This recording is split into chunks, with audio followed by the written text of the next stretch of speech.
对方回电了，转告楚正平，汀泗桥河沟陈俊言。什么意思？是他，是他，是俊言。怎么呢？啊，他在汀泗桥的河沟救了我。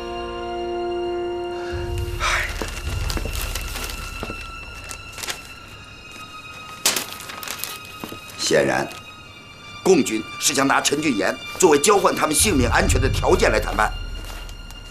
而陈俊言知道萧少白是不会同意的，所以联系了咱们。对。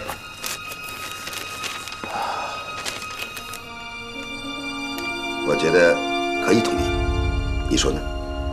当然，就是委员长在这儿也会同意的嘛。就是，两军交战互换战俘，这在战场上那是常有的事啊。对，哎，那就麻烦你给军员回电，就说我楚正平明晨一定赶到石峪洞与他们谈判。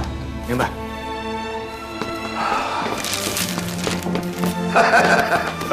幸亏我没走。来，赶快吃点。哎呀，我还得赶路呢。哎呀，不用着急呀，我让有为陪你去，然后坐我的车走，明天凌晨绝对赶到。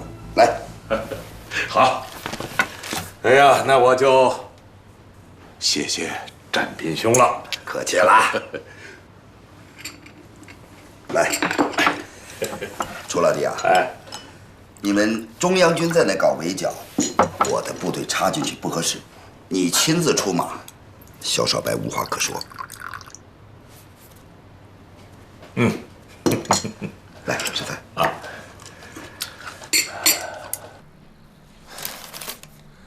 明天凌晨，楚正平亲自来黄峪落马沟，和我们谈判。看来舒长官正好在44师师部。大家讨论一下谈判内容吧。说吧。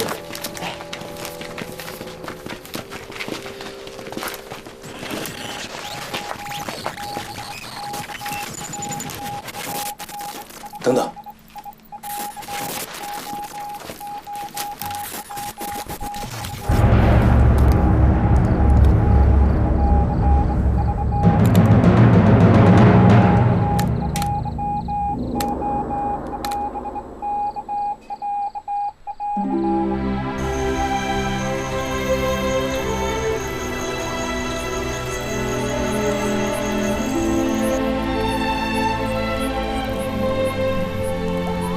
一直奔波，没时间跟你聊。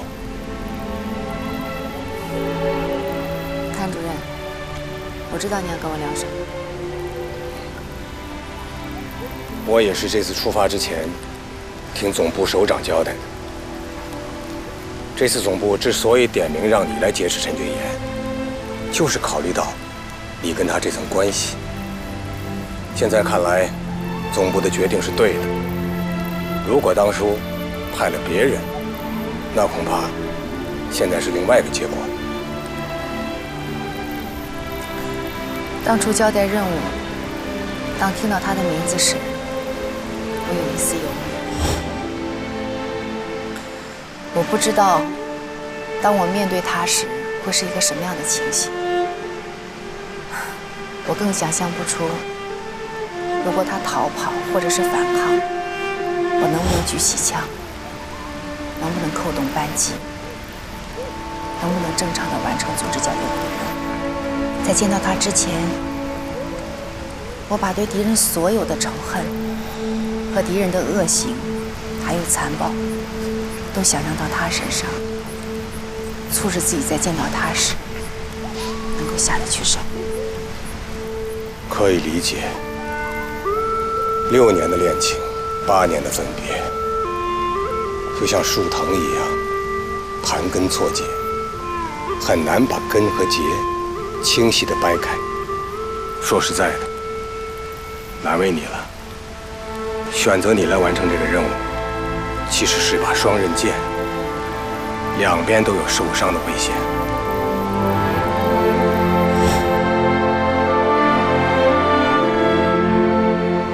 可你是好样的，尽管难。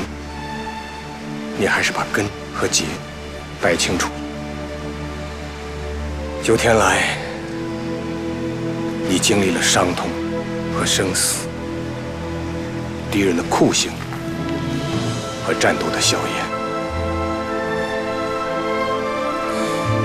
应该说，陈君言到现在还在我们手里，你已经很好的完成中央总部交给的任务。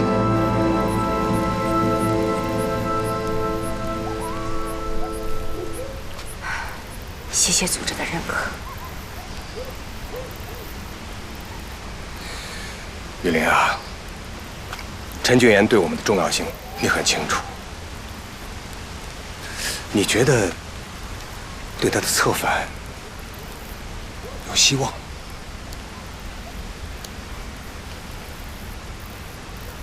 他在政治上还是比较单纯的，是一个不怎么过问政治、潜心钻研业务的人。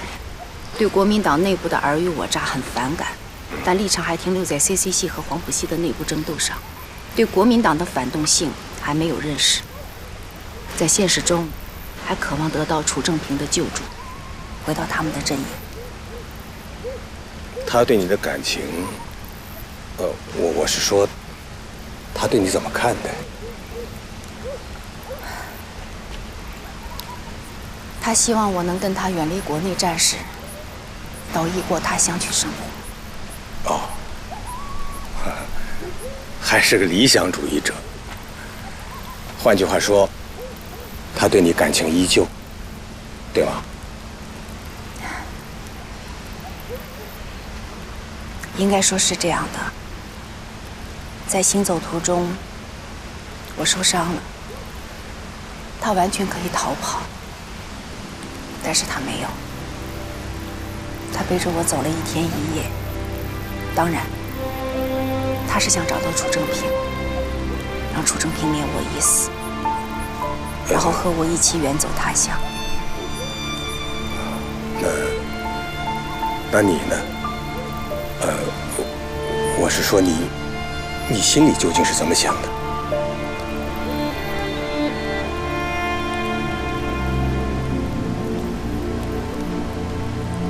我一直把他当成敌人，当成我任务中劫持的对象。在感情上，我跟他说过，我不接受没有志同道合基础的感情。哎呀，你快走吧！但他还是依然的。他能逃不逃？应该说，他现在还在我们手里，是由于他对你的感情在起着重要的作用。岳林啊，在目前整体形势我们处于弱势的情况下，要想只在政治上规劝一个本身立场就是敌对的国民党高官，是不现实的。我们应该更多的从道义上，在情感上去感化他，利用敌人内部的矛盾，让他在更多方面跟我们产生共鸣。那样，即便这次没有成功，也为以后的策反打下基础。玉锦，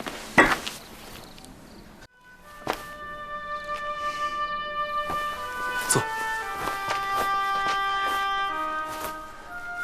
坐，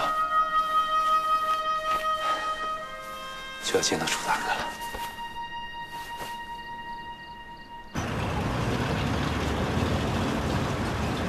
10天没有见着俊言了，也不知道他的情况怎么样。但愿他安然无恙。今天要不是张七寿来电说傅彤在黄维落马沟跟共军在一起，咱们还真不知道萧少白在哪行动。哼，告刁状告出了秘密，弄巧成拙。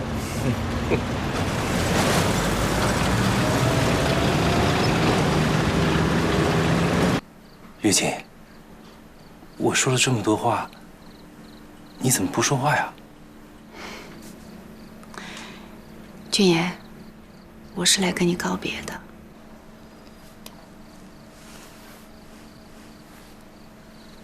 我说了这么多我们的将来，你一句话都没听进去啊？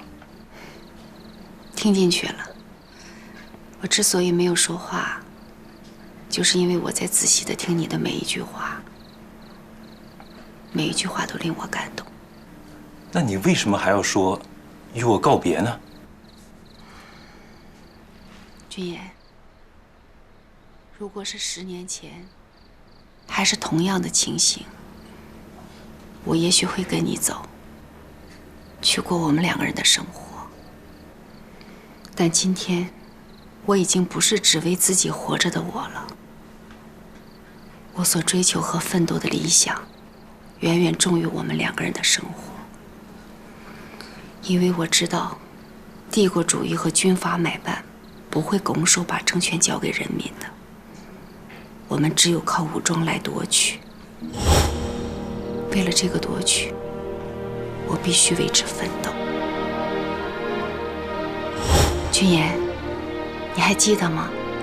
北伐的时候，我们一起跟着楚大哥一路猛进，攻克丁字桥、贺胜桥，占领武昌，迫使英国侵略者不得不将汉口、九江英租界交还我们，以雪百年国耻。在汉口的武汉关，你激动地冲到英国公使面前，高声地喊：“东亚水师醒了，你们可以滚出中国了。”君言，那个时候，作为革命者，我们是何等的自豪。可就在人民举国欢庆的时候，蒋介石在上海按兵不动，坐视军阀残酷地镇压着起义的工人，最终在帝国主义和买办财阀的收买下，直接在上海发动了反革命政变，与各地军阀遥相呼应，先后在全国以清党的名义肆意地杀害着共产党员和革命工奴。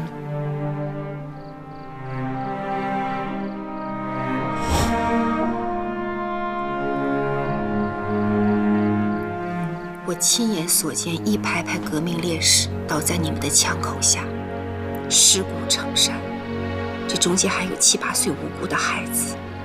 蒋介石已经成了帝国主义强盗的同伙，北伐的破坏者，人民的敌人。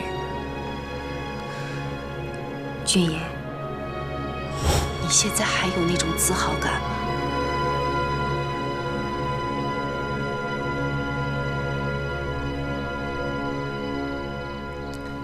你刚才说我的性格发生了很大的变化，没有了当年的欢颜，只剩下了仇恨。不错，我的性格是发生了很大的变化。只要一想起那些革命先烈和手无寸铁的工人，我怎么可能忘记仇恨？怎么可能还会有欢颜？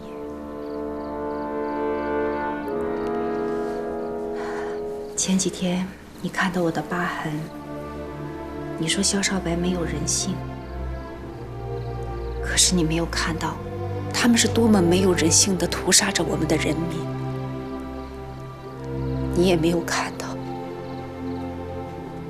我的身上没有一寸不和我手臂上的疤痕一样。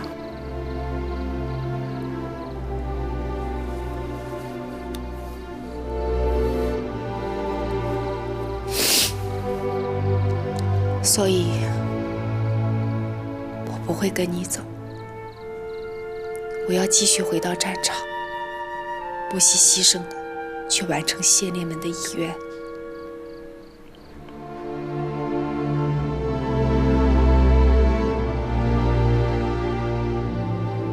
你好自为之。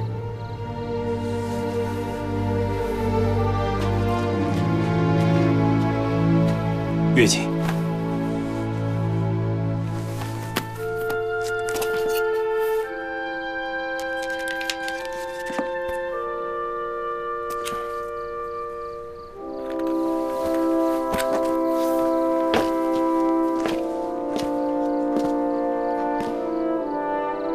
在这个微型胶卷里，藏着整个中央军的电台机要密码。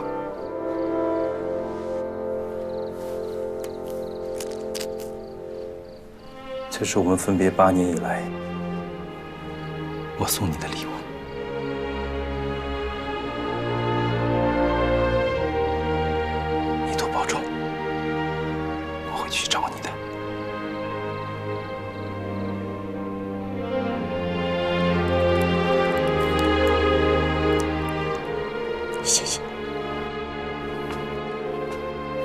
经过数番生死之战，伴随着硝烟和征尘，两颗年轻火热的心正在慢慢靠拢。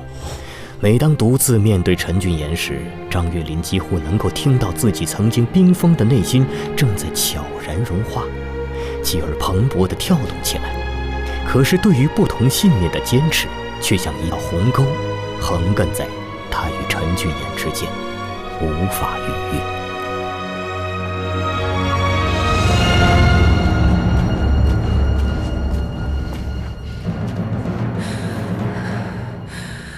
整个中央军电台的机要密码都在这个微型胶卷里面。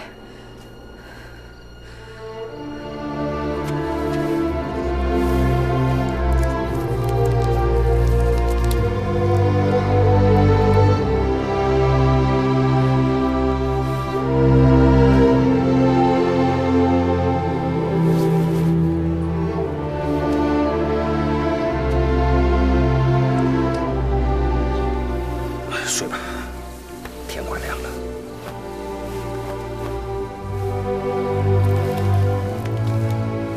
哎，这个傅彤和共军搅在一起，之前有什么迹象吗？没有。不过傅彤早年是第3党，一直追随邓演达先生。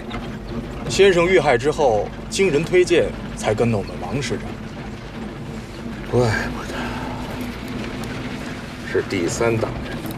北伐的时候，我曾经跟随黄其祥将军，他就是第3党的领袖之一。他们的一些政党主张也不无道理啊。这位元长一直是有微词。哎呀，这个傅彤既然是第3党人，那么恐怕倒蒋的意识还在，和共军搅在一起，也就不足为奇了。其实傅彤为人正直，治军严明，深得我们师座的认可，所以特地命他为10堂守卫军的中校团长，一直镇守10堂。张锡寿恨之入骨，说他与共军为伍，那明明是故作虚张，故意让我们师座难堪的。又是窝里斗的牺牲品呢。所以我这次还有一个使命，那就是确认傅彤是否在共军当中啊。你主要的任务恐怕是为了那封信吧？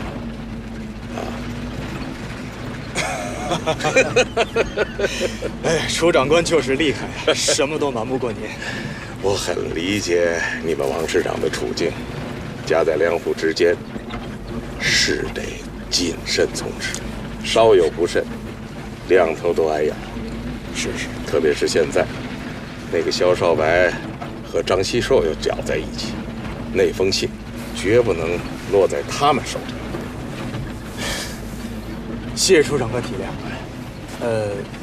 还望楚长官在谈判的时候，务必将那封信也纳入条件当中啊。王师长多次为我解难，我一定尽力而为。说吧，我们去哪儿？都听你的。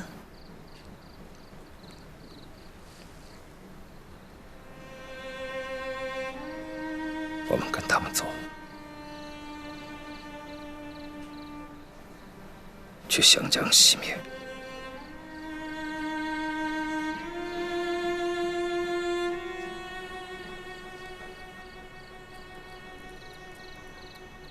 孙烈，你坐下。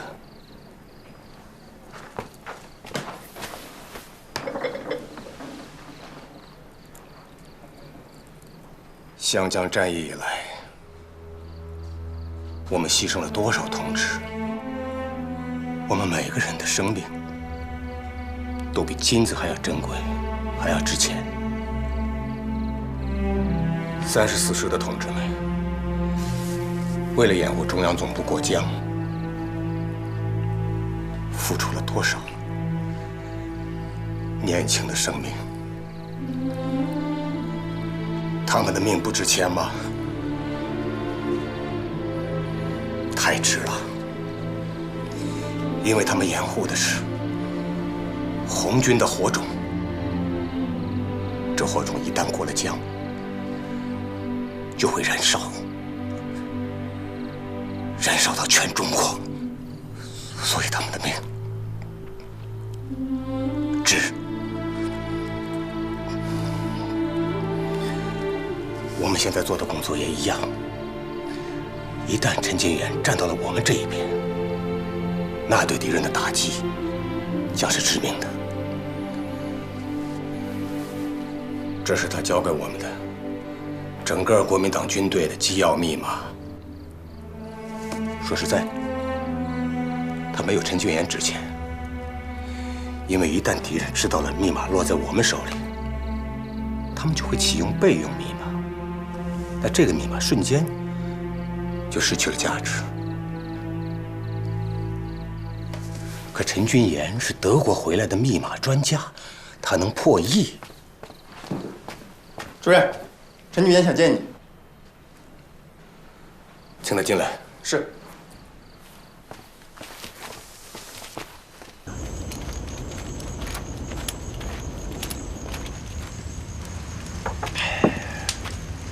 怎么也没想到，8年后我们还在广西的山里见着，还一起打了一场阻击战。是啊，你把我吊起来，还差点喂了狼呢。小心眼，记仇啊！过去的事。好了，说正事儿。有没有想过我们走了之后你怎么办？这白狗子、灰狗子肯定不会放过你们的。你们走了，他们还不走啊？这白狗子打了半天打不上来，还跟这深山老林里待着干嘛呀？灰狗子就更别提了，他们舍不得狗，他们还指着我们给他们保平安呢。哎，再说了，我们又不是红军，他们凭什么跟我过不去啊？可你别忘了，你们可是帮着红军守过山头啊！谁帮红军守山头了？我卑鄙无奈行不行？拿枪指着我，我怎么办啊？谁看见了？有证据吗？哎，实在不行，你把我也捆上，绑在树上。哎，我觉得这个办法好。来，来就来，干！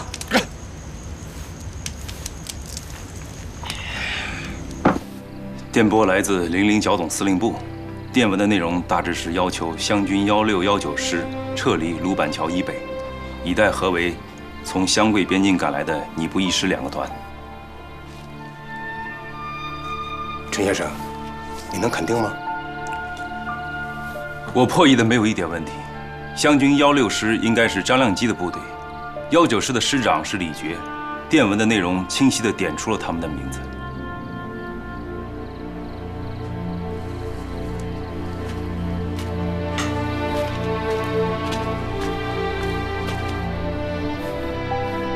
谢谢，谢谢。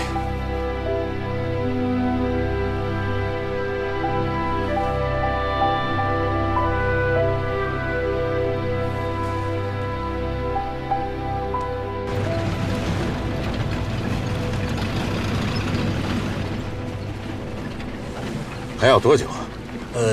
大概还有3个时辰。到了以后，咱们还得步行一段。不过您放心，凌晨5点钟之前，咱们一定能到。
见你了。你是？我是你身后的影子。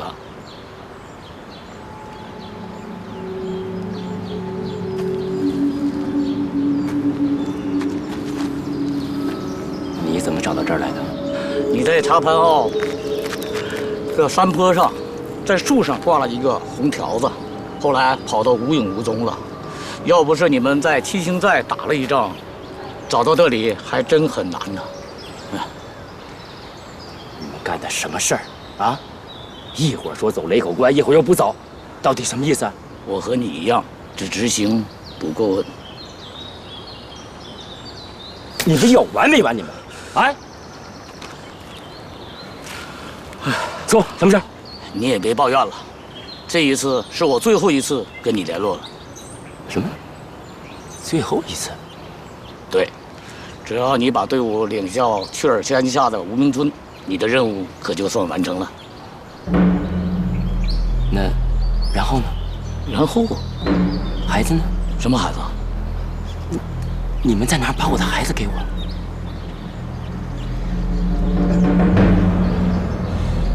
见鬼！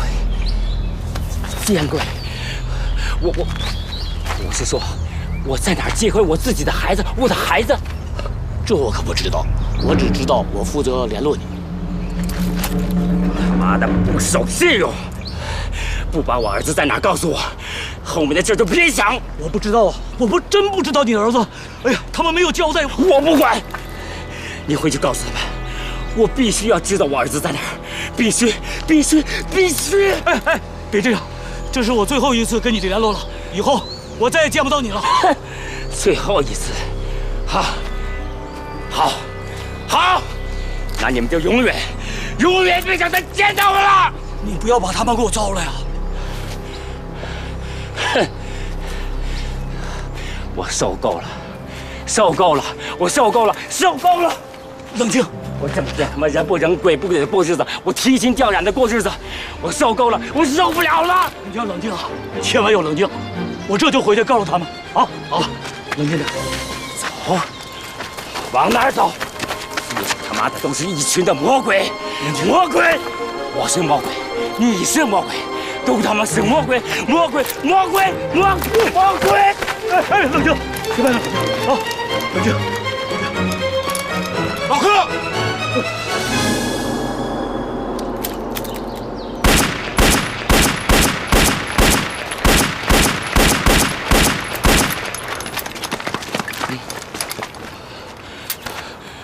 魔鬼啊！敌人的奸细！老哥，你怎么知道他是敌人的奸细啊？我刚才撒尿，看见他鬼鬼祟祟的，我就追上来。他上有枪，一长一短。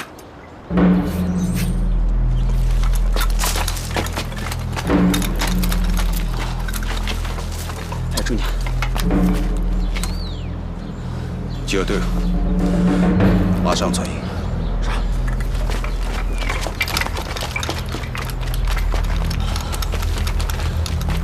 老哥，中央军看。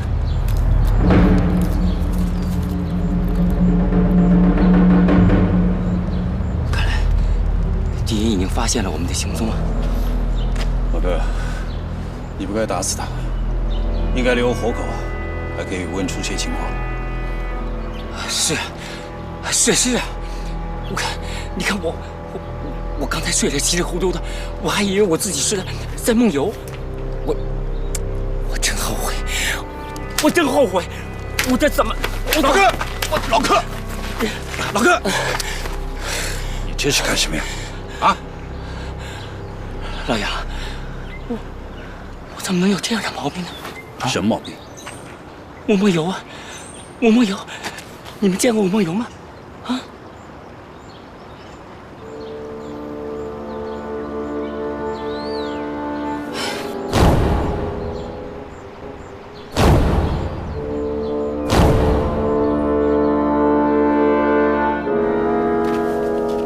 小队长，小队长，楚正平出账回来了。楚正平，他来干什么呀？侯副队长正在那儿应付着。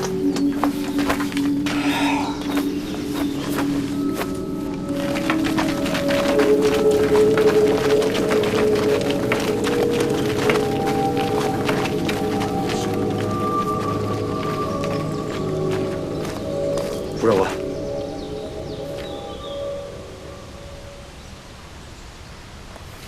团长，是楚正平。楚正平身边的是王占兵的副官张右卫。不知道您过来有失远迎。哟，肖队长，你的忠孝军衔还没有带上？还没有。好啊，那就等着和勋章一起带吧。啊，对了，还有你，这是什么情况？回楚长官，昨天中午我部在前面树林与共军小分队遭遇，激战过后，共军小分队逃到了前面的11洞山寨。由于地势对我军不利，进攻未果，我命令把11洞山寨围困了起来，准备今天早晨再次发动进攻。是那股共军吗？从人数上看是。那么陈俊言中校在他们当中吗？还不能确定。是吗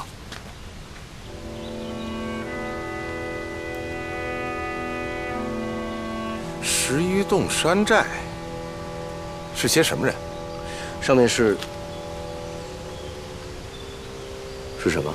啊，是一支叫忠义护卫军的土匪，有200多人。护卫军？他们参与阻击了吗？参与了，领头的是兄弟俩，是哥哥给我们提供的情报。望远镜。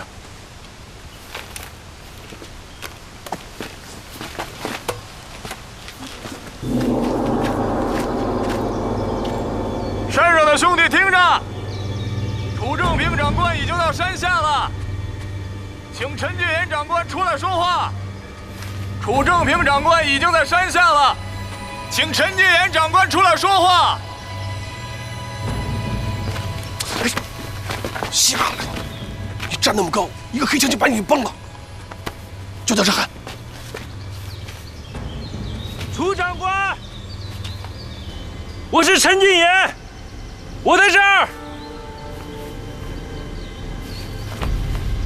陈长官，请他们下山来接楚长官上山吧。小武，哎，带一个人把他们接上来，限制一下，不能超过10个人。是，几个人跟我走。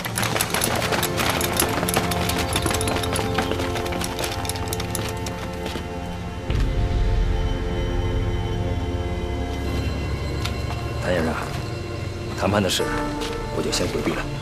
好。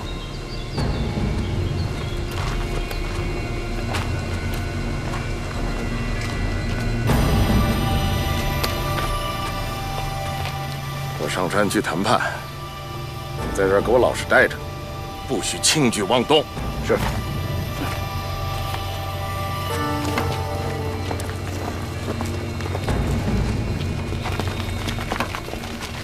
他怎么来了？昨天打那么激烈，也许是惊动了附近的贵军，上不到师部了。给我逼急了，我把楚正平和陈俊言一起干掉。你疯了你！你以为这是无命村呐？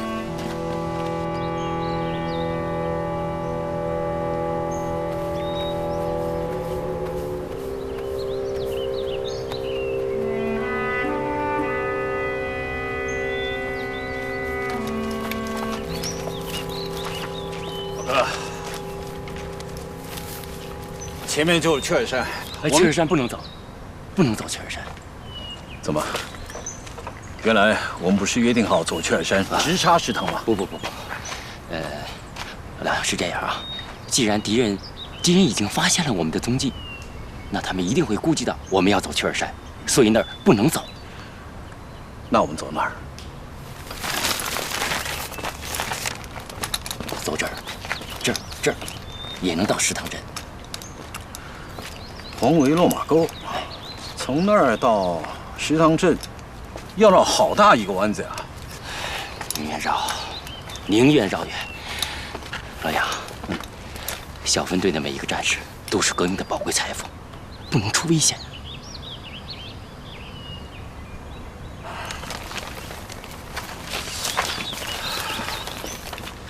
走黄河龙马沟，再到石塘镇，按我们带的伤员的速度啊，得2天1夜啊。伢子，到。用你这飞毛腿了。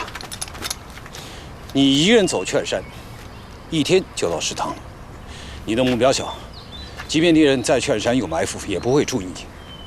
记住，你到了石塘镇里，找一个阅兵的地下站，那里是我们的地下交通站。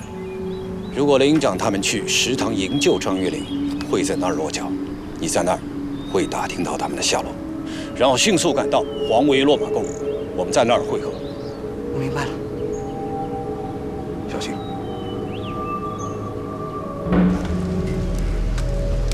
哎呀，哇！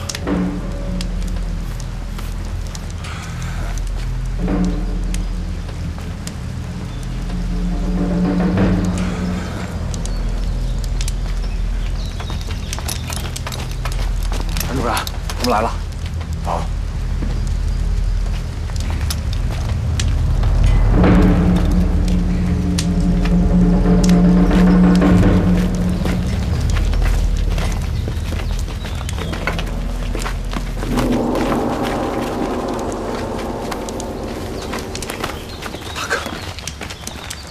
军，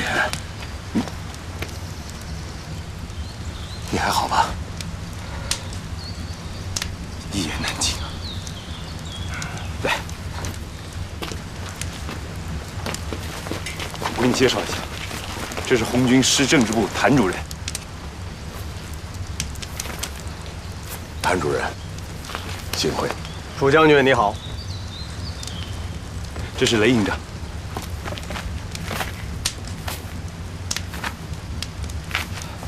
这是张连长，曾用名乔跃锦。是跃锦。楚长官，你好。真是你呀，跃锦呐！你的变化太大，我都认不出来了。哎呀，这天地之小啊，我们两军就如此之近。好，我来介绍一下，这是贵军44师王占斌师长的副官张有为。长官好。陈长官，王占斌师长让我转达对您的问候。谢谢王师长，辛苦了，张副官。楚长官，谈判之前先归还贵军俘虏7名，请您查收。谢谢。报告长官，北指使乔总指使特务连上午连长方伯乾。下山吧。是。方连长，山下阵地上有贵军19具尸体，我们已经用布包好了。你现在可以让山下上来搬人。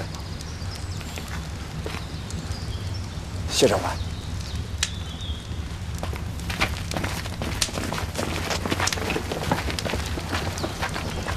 楚将军，洞内请。请。